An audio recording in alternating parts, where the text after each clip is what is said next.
Hello everyone. I hope you all are very good. So I bring up the video of important current affairs of November month, and this is the part 2. We have already covered up the part 1 where we have covered the important defense related news, important personalities, important festivals and other related news which is very important for your defense exams. So if you haven't watched the part 1, please watch it, which will be very important for your preparation for the defense exams. Okay so in this video what I have covered कि जो important portals और app launch की गई है government के द्वारा, ठीक है, और साथ साथ जो इंटरेस्ट स्पोर्ट्स न्यूज़ है with national sports news as well as जो हमारे डेज इंपोर्टेंट डेज है उन सभी डेज को मैंने कवर किया है। अगर हम ऐसे रिलेटेड सारी न्यूज़ देखें तो वो सारी हमें इंपोर्टेंट लगेंगी, but what the defence exam is asking from you, I have covered only those questions, ठीक है, उन्हीं क्वेश्चंस को मैंने लिया है जो सिर्फ डिफेंस एग्जाम के रिलेटेड ही इंपोर्टेंट है। सो without any spending any time on more news, let's begin with this video and I welcome you all to this channel M Defense Academy. So be happy always. Let's begin with this question. Okay, so in this first question it is asking about Daniel Medvedev को 2021 Paris tournament में किसने हरा दिया, ठीक है। अब क्या है कि अब यहाँ ऑप्शंस पढ़ोगे, अलेक्जेंडर, नडाल, नोवाक जोकोविच एंड रोजर। तो अब यहाँ क्या है कि सभी ऑप्शंस आपको सही लगेंगे, लेकिन आपको क्या याद रखना है कि डेनियल मेडवेडेव को किसने हराया, क्योंकि ये एक टेनिस प्लेयर है और इसके साथ साथ ये भी टेनिस प्लेयर है। आपको याद रखना है कि जो नोवाक जोकोविच है उन्होंने इसको हराया, और नोवेक ने जब इसको हराया तो उन्होंने सिक्स पेरिस टाइटल को जीत लिया, ठीक है, और उसी जीतते ही उनकी 37 मास्टर टाइटल भी बन गई, ठीक है, पेरिस में। अब ये आपको इसलिए इंपोर्टेंट रखना है क्योंकि इनका पहले तो सिक्स पेरिस टाइटल जीता है इन्होंने। अब अगर क्वेश्चन में पूछ लिया जाए कि सिक्स पेरिस टाइटल किसने जीता है तो आपको पता होना चाहिए, क्योंकि मैंने इस क्वेश्चन के हिसाब से याद किया था इसे। तो मेरा दूसरा क्वेश्चन भी रेडी हो गया है कि नोवाक जोकोविच जो है सिक्स टाइटल जीतने वाले पहले बंदे बने, और दूसरा कि उनकी उनकी इस जीत के साथ साथ उनकी 37 मास्टर टाइटल जो है वो भी रिकॉर्ड होगी दर्ज, ठीक है। तो चलिए आपके तीन क्वेश्चन तो यहीं से बन गए। नेक्स्ट क्वेश्चन आपका ये भी बन सकता है कि एटीपी मेंस सिंगल रैंकिंग में नंबर 1 कौन है, ठीक है, वो बताना है। तो आपको ये पता है कि नोवाक जोकोविच है। अब एटीपी फुल फॉर्म होती है एसोसिएशन ऑफ टेनिस प्रोफेशनल्स, ठीक है, इनके हिसाब से रैंकिंग निकाली जाती है, और ये जो रैंकिंग है ये मेंस सिंगल्स रैंकिंग के रिलेटेड है। तो आपको अब ये चार क्वेश्चन आपके इसी एक क्वेश्चन से रेडी हो गए। Okay, let's begin with the next question. Aakash Kumar. Aakash Kumar क्या है कि एक इंडियन मेल बॉक्सर है जिन्होंने एक मेडल जीता है। अब कौन सा मेडल जीता है? गोल्ड, सिल्वर, ब्रॉन्ज, ओके, एक और मैंने गोल्ड लिख दिया, बट ये डिफरेंट कैटेगरी में, ओके। और किस कैटेगरी में जीता है, कौन से किलोग्राम की कैटेगरी में, वो बताना है at the AIBA men's world boxing championship जो कि 2021 में हुई थी। आईबा मीन्स बेसिकली होता है कि जो बॉक्सिंग इंटरनेशनल बॉक्सिंग एसोसिएशन होते हैं उनके द्वारा ये होता है। अब आपको बताना है कि आकाश कुमार ने कौन सा मेडल जीता है। अब यहाँ पर जो करेक्ट आंसर है वो है ब्रॉन्ज। ब्रॉन्ज कैटेगरी में जीता है इन्होंने। और कौन सी किलोग्राम की कैटेगरी में जीता है? 54 किलोग्राम की कैटेगरी में ब्रॉन्ज मेडल जीता है, साथ में किस कैटेगरी में? 54 किलोग्राम कैटेगरी में। तो आपको याद रखना है। अब इसी के जीत के साथ साथ इनका क्या हो गया है, ये 7% बन गए इंडिया के जिन्होंने इंडियन मेल बॉक्सर के, जो कि इन्होंने मेडल जीता है कहाँ पर? आईबा मैच वर्ल्ड बॉक्सिंग चैंपियनशिप में, ठीक है, ओके, वर्ल्ड बॉक्सिंग चैंपियनशिप में। अब इनके बारे में थोड़ा सा अगर याद रखना हो कि आकाश कुमार किस कहाँ से बिलोंग करते हैं, तो ये हरियाणा से बिलोंग करते हैं, ठीक है। चलिए नेक्स्ट क्वेश्चन चलते हैं, थोड़ा सा इंपॉर्टेंट है वो, आप याद रखना। नेक्स्ट क्वेश्चन पूछ रहा है, अब ये क्वेश्चन थोड़ा सा ध्यान से पढ़ना क्योंकि इसमें ना ये लाइन ही काफी टूर्नामेंट कौन से टूर्नामेंट में जीता है वो याद रखना जरूरी है। Mexico grand prix F1 tournament जो हुआ है मैक्सिको सिटी में, उसे किसने जीता है, ठीक है। अब फर्स्ट वेल्टारी है, मैक्स वर्स्टैपन है, सर्जियो है, लुइस हैमिल्टन है। अब यहाँ पर क्या, Lewis Hamilton is very famous in this kind of news, ये F1 टूर्नामेंट जो होते हैं। अब इसमें आपको ये याद रखना है कि जीता कौन सा टूर्नामेंट है। ये मैक्सिको ग्रांड प्रिक्स जो टूर्नामेंट जीता है वो जीता है मैक्स वर्स्टैपन ने, ठीक है। अब आपको ये याद हो जाना चाहिए क्योंकि ये नेदरलैंड के तो प्लेयर है, ये याद होना चाहिए। और साथ साथ मैक्सिको ग्रांड प्रिक्स किसने जीता है? मैक्स वर्स्टैपन ने, ठीक है।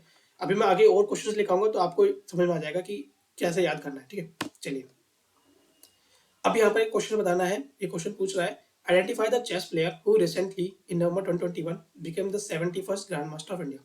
इंडिया के 71st ग्रैंड मास्टर कौन बना है ये बताना है। सप्तऋषि, संकल्प, परवीन या फिर झा। मैं यहाँ शॉर्ट में ले रहा हूँ ताकि वीडियो को थोड़ा शॉर्ट रख सकूँ आपके लिए, ओके। तो यहाँ पर जो करेक्ट आंसर है वो है संकल्प गुप्ता। अब क्या है कि 71st तो बन गया संकल्प गुप्ता, 72nd भी आ गया और 73rd भी आ गया। मैं यहाँ पे आपको 72nd का नाम बता देता हूँ, जिनका नाम है मित्रभाग गुहा। ये 72nd grand master of India बने, और साथ साथ अब 73rd बिल्कुल रिसेंट बने। आपको मुझे कमेंट बॉक्स में बताना है कि 73rd grand master of India कौन बने, बहुत न्यूज में थे वो, तो याद रखना है। तो 71st बने संकल्प गुप्ता, 72nd मित्रभाग गुहा, 73rd का आपको मुझे बताना है, ओके। जो सही आंसर देगा मैं उसको लाइक दे दूंगा ताकि आप लोगों को भी पता लग जाए करेक्ट आंसर क्या है। ओके, अदरवाइज आपको ये ग्रुप में भी मिल जाएगा, टेलीग्राम ग्रुप में मेरे। चलिए, क्रिकेटर ऑलराउंडर जो है डैन ब्रेवो, उन्होंने हर एक इंटरनेशनल क्रिकेट फॉर्मेट से रिटायरमेंट ले लिया है। ठीक है, वो किस इंटरनेशनल के फॉर्मेट में किस कंट्री को प्रेजेंट करते थे, ठीक है, ये बताना है क्वेश्चन में। अब डैन ब्रेवो जो है, आपने देखा होगा वो चेन्नई सुपर किंग के साथ भी खेलते थे, ऑस्ट्रेलिया बैश में भी, और अदर इंटरनेशनल फॉर्मेट में भी खेलते थे वो। ठीक है, यहाँ कंट्री के बारे में पूछा जा रहा है, तो वो जो कंट्री के जो प्लेयर थे वो वेस्ट इंडीज कंट्री के प्लेयर थे, और वो फॉर्मर कैप्टन भी रह चुके हैं इस कंट्री के, वेस्ट इंडीज के। तो आपको ये क्वेश्चन याद रखना है, क्योंकि बहुत सारे क्वेश्चन क्रिकेट फॉर्मेट से भी आ चुके हैं हीडियस में, तो याद रखना आपको। और साथ साथ आपको ये याद रखना है, बस ये तो वैसी न्यूज़ है कि फ्रेंचाइजी क्रिकेट के लिए वो कंटिन्यू रखेंगे, बाकी इंटरनेशनल फॉर्मेट से उन्होंने अपने आप को अलविदा कह दिया है। चलिए, सिक्स क्वेश्चन पढ़ते हैं। वो कौन सी कंट्री है जो फर्स्ट वर्ल्ड योगासन चैंपियनशिप होस्ट करेगी इन जून 2022 में? ठीक है, वर्ल्ड फर्स्ट योगासन चैंपियनशिप। पहले तो आप मुझे ये बताओ कि इंटरनेशनल योग डे कब मनाते हैं, ठीक है, जिसे हम कहते हैं वर्ल्ड योग डे, वो कब मनाते हैं, वो आपको मुझे कमेंट बॉक्स में बताना है अभी। ठीक है, अब इस क्वेश्चन पर चले तो वो कौन होस्ट कर रहा है वर्ल्ड फर्स्ट योगासन चैंपियनशिप? इंडिया, कनाडा, सिंगापुर या ऑस्ट्रेलिया? देखो ये तीन कंट्री तो करेंगी नहीं, ठीक है, बचा इंडिया। इंडिया के अंदर ही ये डेवलप हुआ है, तो इंडिया ही इसे होस्ट कर रहा है, पहला पहला वर्ल्ड योगासन चैंपियनशिप है, तो इसलिए इसे इंडिया होस्ट कर रहा है। इससे पहले भी एक होस्ट हुआ था ऐसे ही, बट वो नेशनल योगासन चैंपियनशिप हुआ था, और वो कहाँ हुआ था? भुवनेश्वर, उड़ीसा में, नवंबर 11 से लेकर 13 तक। इसलिए ये जो न्यूज़ है ये काफ़ी इंपॉर्टेंट बन जाती है आपके एग्जाम्स के लिए भी, ठीक है, कि इंडिया इसे होस्ट कर रहा है। ठीक है, ओके, नेक्स्ट क्वेश्चन में चलते हैं, 7। अब ये क्वेश्चन आपको और कंफ्यूज करेगा, कैसे? इसमें पूछ रहा है ब्राजीलियन ग्रैंड प्रिक्स 2021 किसने जीता है? ठीक है, अब पहले वाले में हमने क्या पढ़ा था? मैक्सिकन ग्रैंड प्रिक्स 21 किसने जीता था। यहाँ पर पूछ रहा है ब्राजीलियन। अब मैं ये क्वेश्चन क्यों ले रहा हूँ? क्योंकि यही क्वेश्चन इंटरनेशनल न्यूज कवर हो रही है स्पोर्ट्स में, और यही इंपॉर्टेंट है क्योंकि ये काफी हाईली इनके ऊपर मतलब जीतने पे अवार्ड रिवॉर्ड मिलता है, काफी बड़ा रिवॉर्ड मिलता है, तो आपको पता होना चाहिए ये सब न्यूज के बारे में। ठीक है, चलिए तो इसके क्वेश्चन पे चलते हैं। मैक्स वेस्टैपन, लुइस हैमिल्टन या सर्जियो या वेल्डरी, इसमें से राइट आंसर पकड़ना है। अब इसमें जो सही आंसर है वो है लुइस हैमिल्टन। ओके, मैंने यहाँ पे आपको लिख भी दिया, मैं पीडीएफ ग्रुप में डाल दूंगा ताकि आपको याद हो जाए। जो मैक्स वर्स्टैपन है उन्होंने जीती है मैक्सिको ग्रांड प्रिक्स F1, और लुइस हैमिल्टन ने जीती है ब्राजीलियन ग्रांड प्रिक्स F2021। तो आपको ये दोनों याद रखनी है। अब लुइस हैमिल्टन ने ब्राजीलियन ग्रांड प्रिक्स 2021 ही नहीं, बल्कि साथ साथ उन्होंने कतर ग्रांड प्रिक्स 2021 भी जीता है, तो काफी बड़ा प्लेयर है ये। ठीक है, लुइस हैमिल्टन काफी नाम है, तो आपको ये दोनों याद रखने। और लुइस हैमिल्टन कहाँ से बिलोंग करते हैं? यूके से, यूनाइटेड किंगडम से। ओके, तो ये याद रखना, मैक्स जीते हैं मैक्सिको ग्रांड प्रिक्स से, लुइस ब्राजीलियन, और साथ साथ कतर ग्रांड प्रिक्स। तो मैक्स या तो मैक्सिको याद कर लेना, अगर मैं ट्रिक बताऊं तो लुइस से आप ब्राजीलियन और कतर दोनों जो बच गई हैं वो याद रखना। ठीक है, क्वेश्चन अगर पूछ जाता है तो डायरेक्टली आप आंसर आप कर सकते हो। ग्रेट, नेक्स्ट चलते हैं, आप डेज पे बात करते हैं। डेज, जो इंपोर्टेंट डेज है हमारे, हम हर साल वर्ल्ड सुनामी डे मनाते हैं, और वो किस दिन को ऑब्जर्व करते हैं? ठीक है, वो बताना है। वर्ल्ड सुनामी डे की बात हो रही है, याद रखना, 5 नवंबर, 4, 3 या 2। अब यहाँ पर ये मैंने आर लिखा है, 2 नवंबर है ये, तो मैं करेक्ट करके पीडीएफ आपको भेज दूंगा, कोई बात नहीं। यहाँ क्वेश्चन पे जाते हैं, तो वर्ल्ड सुनामी डे जो है ऑब्जर्व करते हैं 5 नवंबर को। ओके, 5 नवंबर को हम ऑब्जर्व करते हैं ताकि हम सारे अवेयरनेस क्रिएट कर सकें पूरी दुनिया में सुनामी को लेकर, साथ साथ इसके अप्रोच क्या हो सकते हैं कि हम सुनामी के रिस्क से बचा जा सके। ठीक है, इसे फैसिलिटेट कौन करता है? यूएनडीआरआर। ठीक है, इसका बेसिक मीनिंग है United nation disaster risk reduction. ठीक है, ये मैंने लिख दिया है, आप बाद में पढ़ सकते हो। बस हमें इतना याद रखना है कि वर्ल्ड सुनामी डे ऑब्जर्व कब किया जाता है? 5 नवंबर को। ओके, नेक्स्ट क्वेश्चन आता है, हर साल हम वर्ल्ड अर्बनिज्म डे कब मनाते हैं? वर्ल्ड अर्बनिज्म डे को हम वर्ल्ड टाउन प्लानिंग डे भी कहते हैं। ठीक है, तो वर्ल्ड अर्बनिज्म डे से हम याद रखेंगे इसको कि ये दिन किस दिन ऑब्जर्व किया जाता है हर साल। तो ये ऑब्जर्व किया जाता है 8 नवंबर को। ओके, याद रखना, 5 नवंबर को हमारा होता है, क्या होता है? World tsunami day. 7 और 9 को हम भूल जाते हैं क्योंकि ये इंपॉर्टेंट नहीं है जो डेज यहाँ पे होते हैं। बाकी 8 नवंबर को होता है वर्ल्ड अर्बनिज्म डे। ठीक है, वर्ल्ड अर्बनिज्म डे क्या आएगी? अब इसके अंदर क्या, हम जितने भी एनवायरमेंटल इम्पैक्ट होते हैं हमारे, उनको हम यहाँ पर हाईलाइट करते हैं ताकि हम जितनी भी सिटीज और टेरिटरीज में डेवलपमेंट चल रहा है उनके इम्पैक्ट बता सकें कि एनवायरमेंटल इम्पैक्ट क्या है। ठीक है, और ये काफी न्यूज में चल रहा है क्योंकि इस टाइम पे इंडिया ग्रो जो काफी तेजी से कर रहा है, उसमें काफी सारे एनवायरमेंटल इम्पैक्ट करने वाले सोशल एक्टिविस्ट आ जाते हैं, उसकी वजह से न्यूज भी बन जाती है। नेक्स्ट क्वेश्चन चलते हैं हम, 10th क्वेश्चन। अब यहाँ पूछ रहा है कि हर साल हम वर्ल्ड साइंस डे मनाते हैं फॉर पीस एंड डेवलपमेंट के लिए। ठीक है, अब ये ऑब्जर्व कब किया जाता है ये बताना है आपको। अब इसमें नेशनल साइंस डे कब मनाते हैं, इसको आप मुझे कमेंट बॉक्स में बताना, नेशनल साइंस डे कब मनाते हैं। ठीक है, बाकी वर्ल्ड साइंस डे जो है फॉर पीस एंड डेवलपमेंट हम कब ऑब्जर्व करते हैं? वो हम ऑब्जर्व करते हैं 10th of November को। ठीक है। फिफ्थ नंबर को हम क्या ऑब्जर्व करते हैं? फिफ्थ नंबर को हम ऑब्जर्व करते हैं world tsunami day. At number को हम ऑब्जर्व करते हैं वर्ल्ड अर्बनिज्म डे। और 10th नंबर को हम ऑब्जर्व करते हैं world science day. I hope मेरे बार बार रिपीट करने से आपको भी याद हो रहा होगा। चलिए, अब वर्ल्ड साइंस डे की जैसे यहाँ लिखा है फॉर पीस एंड डेवलपमेंट के लिए हम करते हैं, ताकि साइंस की इंपॉर्टेंस ऑफ सोसाइटी बता सके और पीपल को एंगेज कर सके समझने में कि साइंटिफिक इश्यूज क्या क्या हो सकते हैं और साइंटिफिक सोल्यूशन क्या क्या हो सकते हैं। ठीक है, ये और हमारे साइंटिस्ट काफ़ी मेहनत करते हैं, जैसे कि अभी हमारी वैक्सीन डेवलप हुई है, वैसे ही साइंस डे के हमें बताना चाहिए। चलिए नेक्स्ट क्वेश्चन चलते हैं।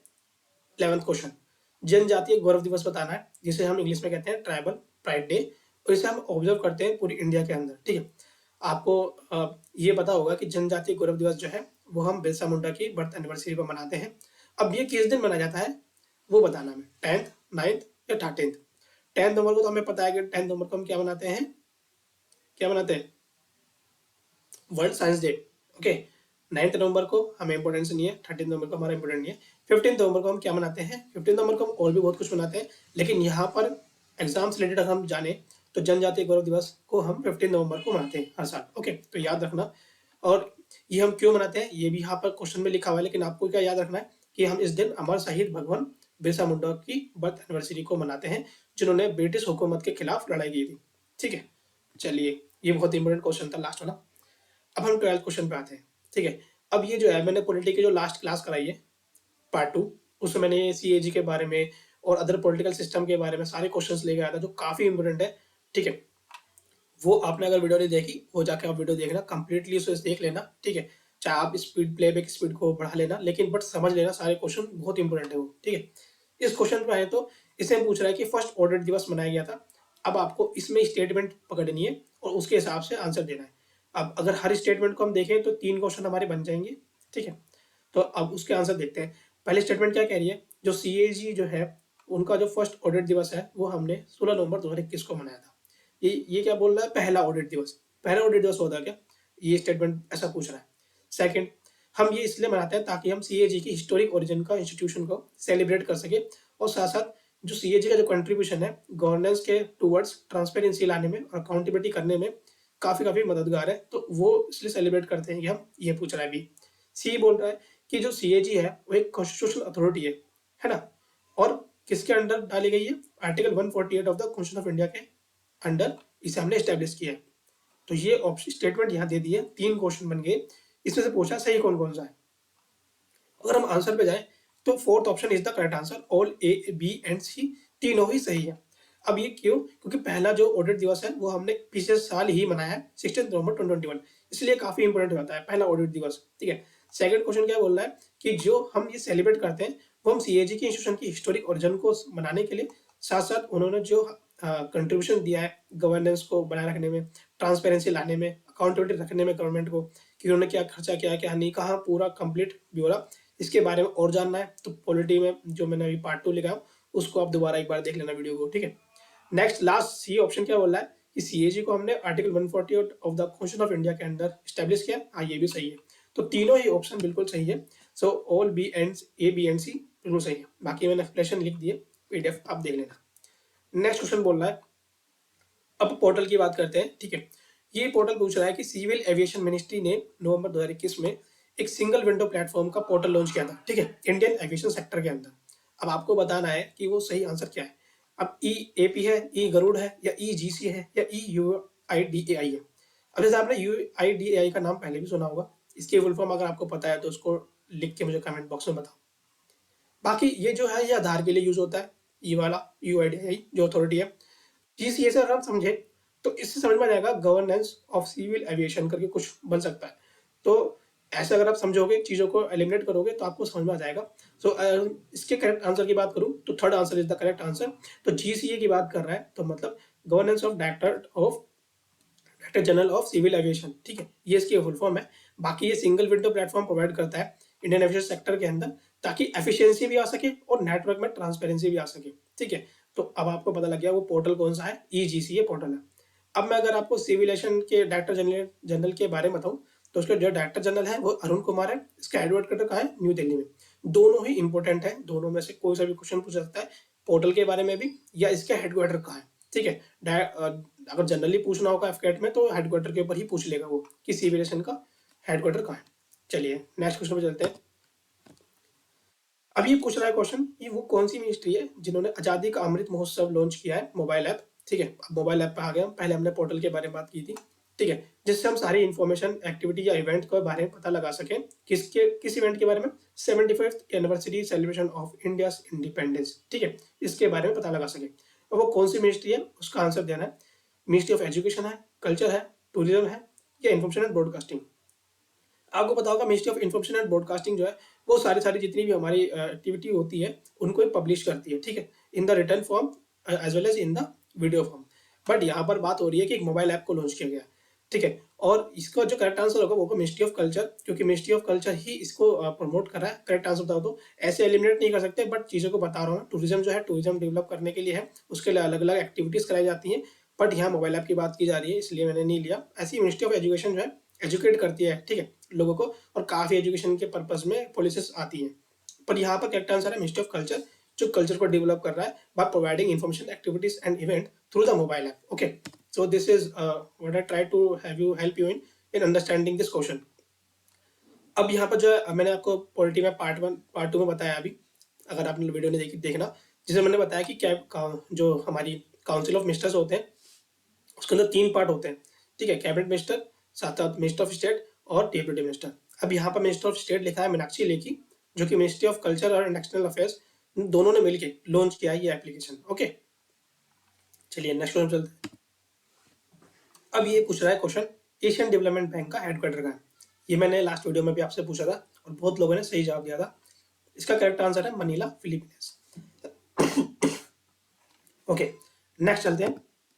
बाकी इसके बारे में मैंने चीजें लिख दी है। एस्टेब्लिशमेंट इसका 1966 में हुआ था। Okay okay, now Shaktikanta Das अब वो आरबीआई के गवर्नर बने अभी अभी। ठीक है, क्यों? क्योंकि उनका एक्सटेंशन दे दिया 1 साल का और एक्स्ट्रा। ठीक है, इसलिए हमें ये क्वेश्चन इंपोर्टेंट बन जाता है कि शक्तिकांत दास जो है वो कौन से नंबर के गवर्नर हैं आरबीआई के। ये स्टैटिक जीके में पार्ट में आ जाता है क्वेश्चन। ठीक है, चलिए अब आपको यहाँ क्वेश्चन करेक्ट आंसर पकड़ना है। 46, 50 या 48।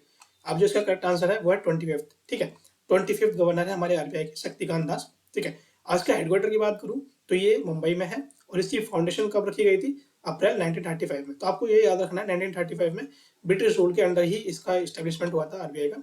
ठीक है, चलिए 25th आंसर है उसका। अब यहाँ पर 17th क्वेश्चन, ये भी स्टैटिक जीके का पार्ट है। आपको समझना होगा कि हमारे बहुत सारे साइंटिस्ट जो हैं वो रिसर्च के लिए पोलर पोलर बोलते हैं अंटार्कटिका के जगह पे जाते हैं और ओशन रिसर्च करते हैं। तो एक सेंटर है national centre for polar and ocean research. तो इसका पूछते हैं कि ये कहाँ पर है? पुणे महाराष्ट्र में, नोएडा उत्तर प्रदेश में, या अनंतपुर आंध्र प्रदेश, या वास्को द गामा गोवा में। अगर मैं करेक्ट आंसर की बात करूँ तो वो वास्को ड गामा है। बाकी आप एलिमिनेट कर सकते हो, नोएडा में नहीं हो सकता हो, क्योंकि हम यहाँ पोलैंड ओशियन रिसर्च की बात करें, जितना जल्दी हम पहुंच सके वहां पर वो ज़्यादा ईजी होता है।